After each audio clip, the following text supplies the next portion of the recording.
কিন্তু আপনার কি মাথায় রয়েছে যে উইকডেজ না হয় ওয়ার্কিং ডেজও হয়, তাহলে ওই রাত্রিবেলায় সন্ধ্যেবেলায় করে দেবো, সবাই অফিস কাছারি শেষ করে ভোট দিয়ে চলে যাবে। 5 দিন, তাই তো? 5 দিনে হবে, মানে সোম থেকে শুক্র। আর এখন তো IPL এর খেলা টালা নেই, এদিকে সমস্যাও নেই, খুব সুষ্ঠুভাবে ভোটটা তো মানে মোহনবাগানের ভোট সন্ধ্যে 7টার পরও হতে পারে। ঠিক আছে, মেম্বারদের আশা থাকবে নিশ্চয়ই যে আমাদের যাতে ভালোভাবে স্বতঃস্ফূর্তভাবে এই দিনটা পালন করা যায়।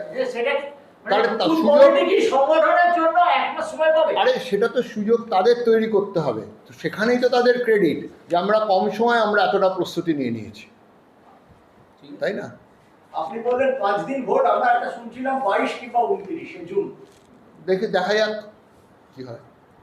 সোম, মঙ্গল, বুধ, বৃহস্পতি, শুক্র এই 5 দিন সন্ধ্যে 7টা থেকে 9টা, এই 2 ঘন্টার মধ্যে ভোটটাকে করা। আমি জানি না, আমি জাস্টিস রয় কি বলেছেন আমি শুনিনি। উনি মোহনবাগানই, ফার্স্ট অফ অল উনি বিচারপতি হওয়ার আগে উনি মোহনবাগান, সো উনি ভালো করেই জানেন মোহনবাগানিরা কীভাবে ভোট দিতে আসে, এবং আমি আশা করব যে উনি এমন একটা ভোটের দিন ঠিক করবে যেখানে সব মোহনবাগানি একসাথে এসে উৎসবের মেজাজে ভোট দিতে পারে। জেনারেল ইলেকশানে জেলা ওয়াইজ একটা দিনে হতে পারে, কিন্তু একই জেলায় একই কনস্টিটিউয়েন্সিতে 5 বার ভোট হয়, এটা আমার মনে হয় না ইতিহাস কোনো দিন হয়েছে।